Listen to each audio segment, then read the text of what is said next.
श्री राम, जय श्री राम, जय श्री राम, जय श्री राम। बागेश्वर धाम बाबा की जय हो।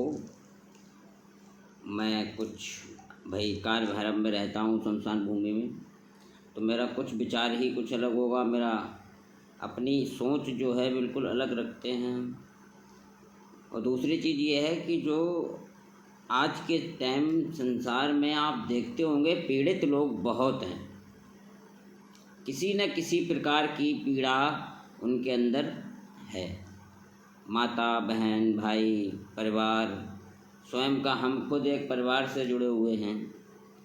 तो अभी टाइम 11 से ऊपर हो रहा है और मैं कुछ अपने मन की बात रखूँगा। आज एक माता आई थी मेरे पास। मुझे झूठ बोलने से कुछ नहीं मिलेगा, ठीक है? तो मैं जो बोलूँगा बिल्कुल सच बोलूँगा। माता आई थी, उनको पुत्र की प्राप्ति हुई थी। उनकी बहू जो थी उनके पुत्र नहीं था, कन्याएं थीं।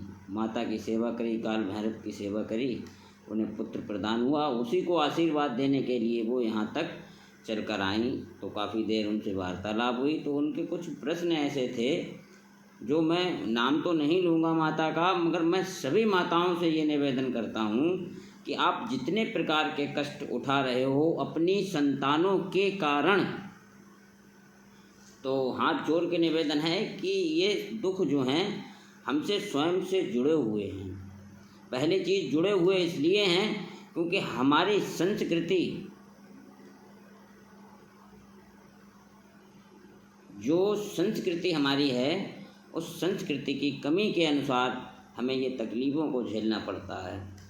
आप साधु संतों की महिमा को सुनते होंगे। मैं भी साधु संतों की क्षण मात्र धूल हूँ और उन्हीं का सुना हुआ कुछ बताने की भी कोशिश करता हूँ। तो मैं ये कहता हूँ कि ये संसार में जितने दुख जिस प्रकार के हैं, कोई माता हमारे पास आती है, वो हमसे कहती है कि हमारा, बहुत जल्दी बोलूँगा क्योंकि समय बहुत गति से घूमता है, और तो माता बोली हमसे कि हमारा पुत्र है बेटा लला, वो बहुत परेशान करता है, दारू पी के आता है, जवान लड़ाता है, या इस तरीके की बातें। और भी ग्रह कलेश हैं, और भी अनेक प्रकार के बड़े बड़े महलों में लोग बैठे हुए हैं जो कि हर सुविधा है उनके पास, मगर क्या शांति नहीं है ना? कहीं पुत्र का कलेश, कहीं पुत्र है तो कलेश, पुत्र नहीं है तो कलेश, और कहीं ये भूत बाधा, कहीं ये परेशानी, कहीं वो परेशानी। कहने का मतलब कहीं व्यापार में हानि।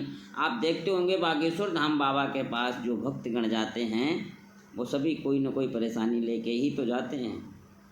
तो बस मेरा यही कहने का मतलब तात्पर्य है कि परेशानी जो है आती है, या फिर आने के बाद हम उस परेशानी को देखते हैं तो हमें सर्वप्रथम धैर्य अपने अंदर रखना चाहिए और धैर्य से सोचना चाहिए कि ये परिस्थिति का कारण क्यों है। क्योंकि परिस्थिति का कारण स्वयं माता पिता हैं।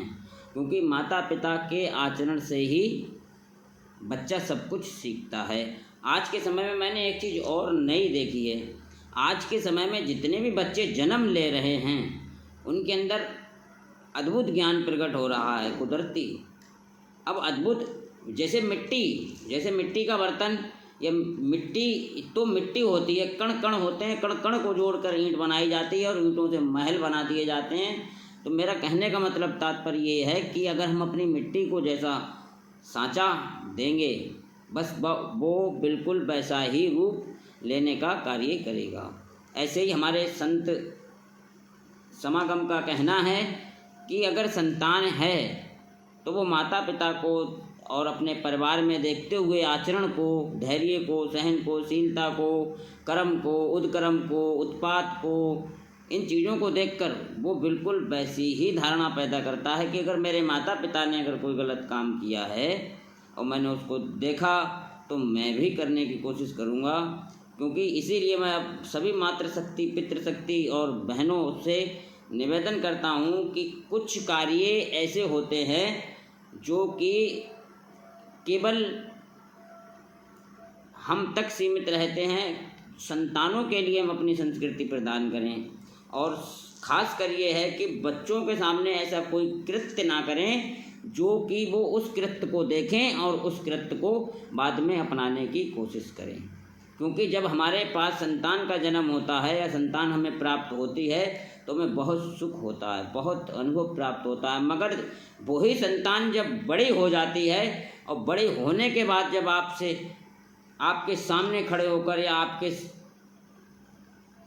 को दुखी करती है या परेशान करती है या दारू पीती है या कहने का मतलब किसी प्रकार की कोई पीड़ा देती है, और आज के समय में मेरे हिसाब से, मेरे अनुमान से, काल भैरव की कृपा से, मैं बिल्कुल परिपूर्ण विश्वास से साधु संतों की सेवा और कण मात्र धूल के अनुभव से मैं ये कहता हूँ कि 80% माताएं हमारी अपनी संतानों के प्रति कष्टमयी हैं। तो मैं उनसे यही निवेदन करता हूँ कि जो हो गया सो हो गया, बस आगे के लिए संस्कृति को अपनाएं, हर काम विधि विधान से करें और सच्ची लगन से करें, रुचि से करें। और एक निवेदन और करूँगा चलते टाइम, जो शमशान भूमि को लोग गलत मानते हैं, अछूत मानते हैं, तो ये सबसे बड़ा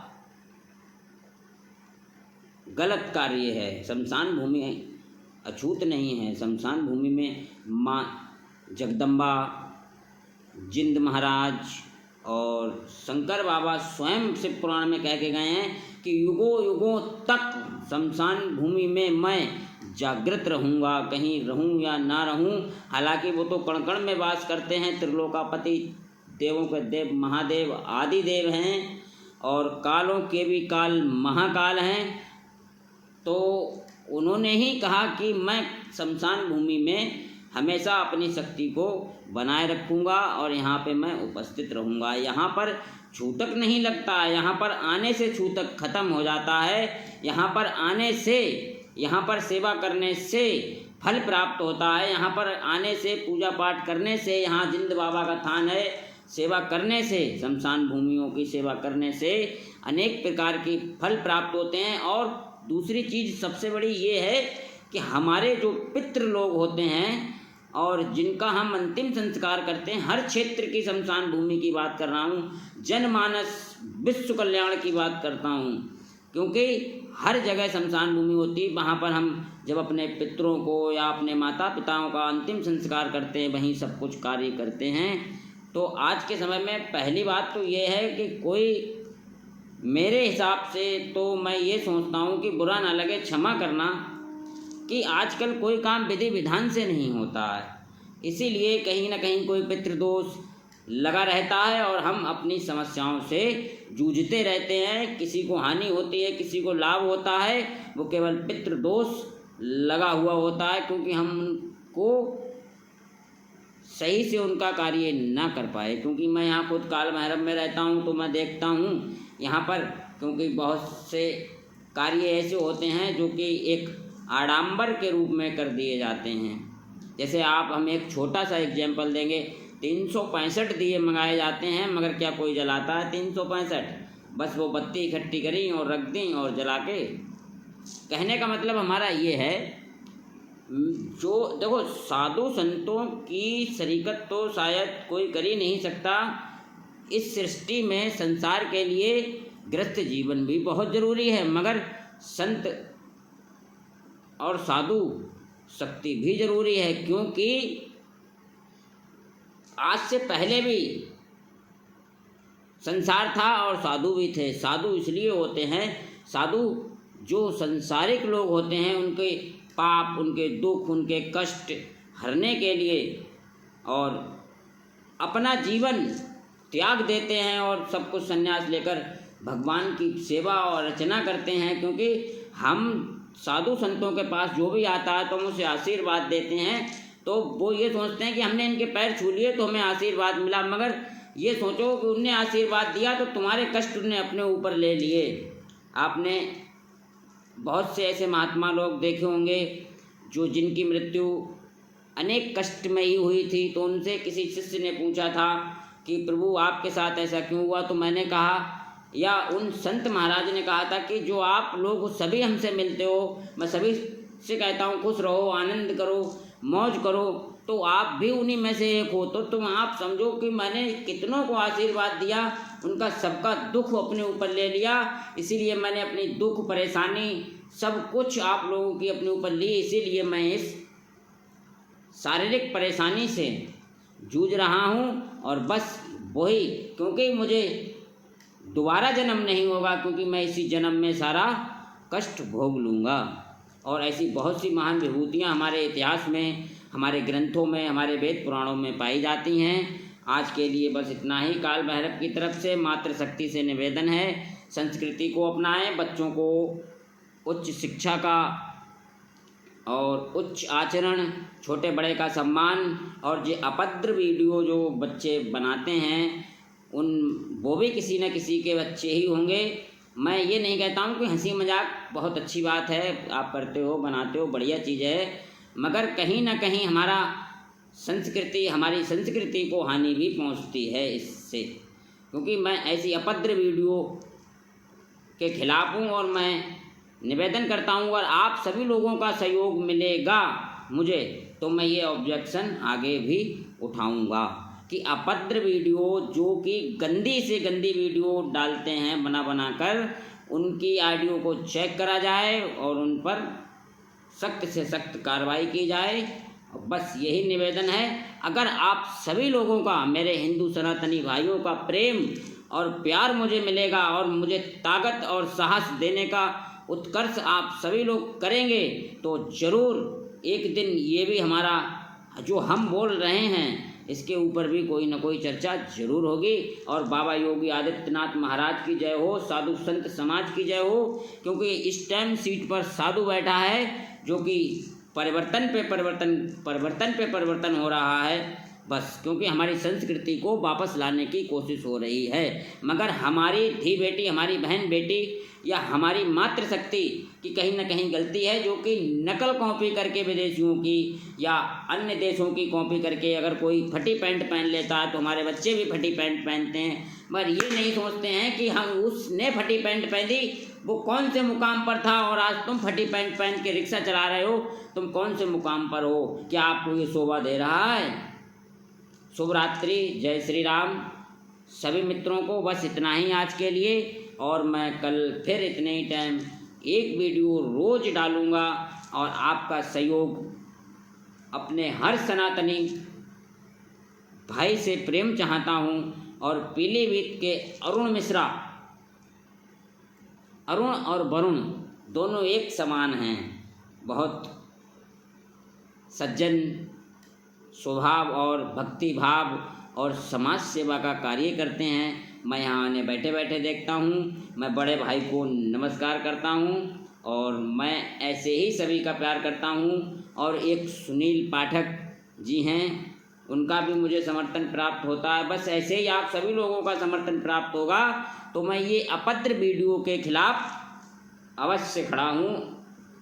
अगर आप लोग मेरे पीछे ताकत बन के खड़े हैं तब, क्योंकि मैं अपनी संस्कृति को हानि पहुंचाते हुए मुझे बहुत कष्ट होता है, इसीलिए मैं आप लोगों का सहयोग चाहता हूं। हर हर महादेव, जय श्री राम। बस आज के लिए इतना। शुभ रात्रि, मंगलमय हो, काल भैरव का आशीर्वाद प्राप्त हो। यहाँ से बैठे बैठे जहाँ तक मेरे शिष्य हों, अलीगढ़, मुरादाबाद और बहुत से क्षेत्रों से मेरे से आईडी से जुड़े हुए हैं, मैं उन सबको काल भैरव की तरफ से आशीर्वाद प्रदान करता हूँ। कुशल मंगल, शांति प्राप्त और एकदम फलदायी जीवन हो उनका।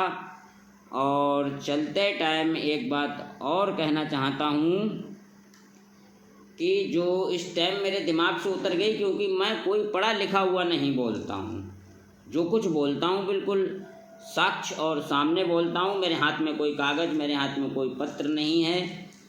तो मातृशक्ति से ये प्रार्थना है मेरी और निवेदन है। हर हर महादेव, जय श्री राम। मंगलमय हो सब, आपका काल भैरव का आशीर्वाद प्राप्त हो और आप इसी तरीके से हमें प्यार देते रहें और हमारी वीडियो को अवश्य पूरा सुनें। और अगर हमारी बात सनातनी भाइयों को अच्छी लगी हो तो आगे शेयर करें। यूट्यूब चैनल भी है हमारा, हर हर महादेव। नितिन शर्मा आईडी यूट्यूब पर है। हर हर महादेव। काल भैरव का आशीर्वाद बना रहे। ऐसी माताएं आती रहती हैं, तो मैंने उन माताओं से कहा कि देखो संस्कृति की कमी है माँ, जो हो गया सो हो गया, बस आगे के लिए सुधार लो। मुझे तुमने माना है तो मैं तुम्हें बताऊंगा कि मैं क्या बताऊंगा, मेरा कहने का मतलब है संस्कृति को अपनाओ, याद करो अपनी बीती हुई दुनिया को, क्या हमारे पुराने समय में होता था। टेक्नोलॉजी बढ़ रही है, अच्छी बात है, बहुत बढ़िया बात है, ऐसे ही बढ़ती रहे। मैं चाहता हूँ कि भारत का नाम रोशन हो, मगर अगर इस तरीके से अभद्र वीडियो जब आएंगे तो हमारी संस्कृति एक दिन नंग नाच का खेल बन जाएगी, जो कि भारत में 60 से 70% आ चुकी है नकल और कॉपी। तो मैं इसीलिए कहना चाहता हूँ कि बस ये अभद्र के खिलाफ हूँ, अगर आप साथ देंगे तो मुझे बहुत खुशी होगी। हर हर महादेव, जय हो। श्री महाराज जय हो।